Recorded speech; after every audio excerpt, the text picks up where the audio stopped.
Umiiral pa rin ang habagat sa Luzon at Visayas at ito po ang nagdudulot ng mga pagulan sa ilang bahagi ng Northern Luzon at Central Luzon, maging yung mga isolated rain showers sa natitirang bahagi pa ng Luzon at sa Visayas.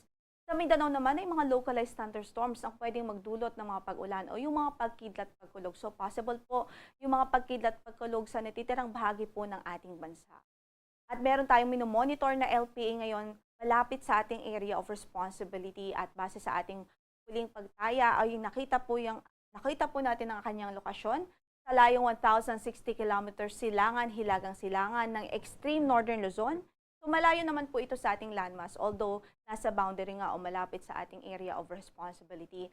At based po sa ating pinakahuling pag-aanalisa ay mataas ang tsansang mabuo ito bilang isang bagyo within the next 24 hours.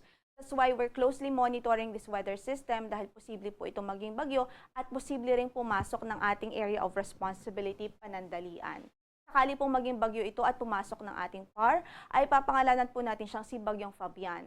At base sa ating nakikitang outlook dito sa weather system, ay posibleng panandalian itong pumasok sa ating PAR at umexit din o lumabas ng ating area of responsibility patungong hilagang silangan, papalayo po ng ating area of responsibility.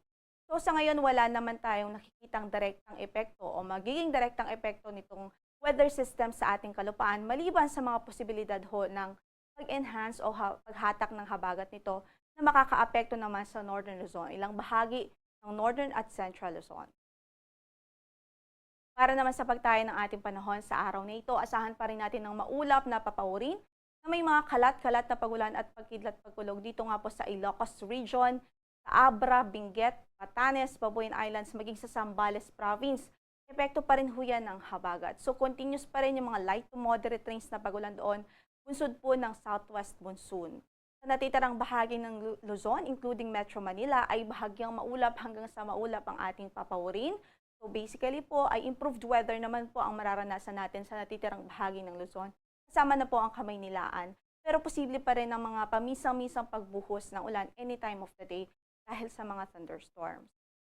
Samantala sa pagtayo ng ating temperatura sa Metro Manila, from 26 to 32 degrees Celsius ang inaasahan. Sa Baguio naman ay 17 to 20 degrees Celsius.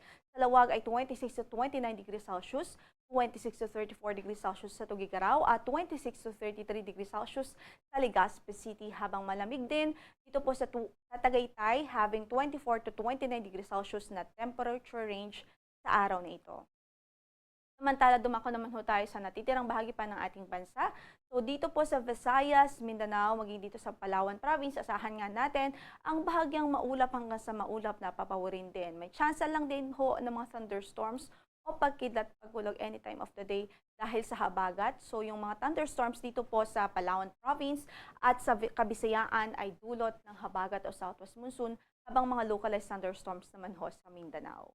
At para sa pagtayo ng ating temperatura sa Tacloban, from 27 to 35 degrees Celsius, 26 to 33 naman sa Iloilo, 25 to 33 degrees Celsius sa Kalayaan Islands, habang sa Puerto Princesa ay 24 to 32 degrees Celsius. Sa Cebu ay 27 to 33 degrees Celsius, habang sa Cagayan de Oro ay 24 to 34 degrees Celsius. 26 to 33 naman sa Davao at 25 to 33 degrees Celsius sa Zamboanga.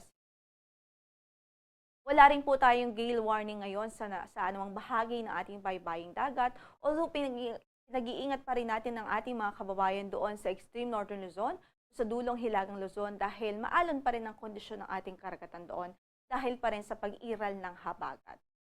Samantala, ang sunrise natin for this morning is 5:39 in the morning at mamaya ay lulubog ang araw sa ganap na alas 6:25 ng hapon.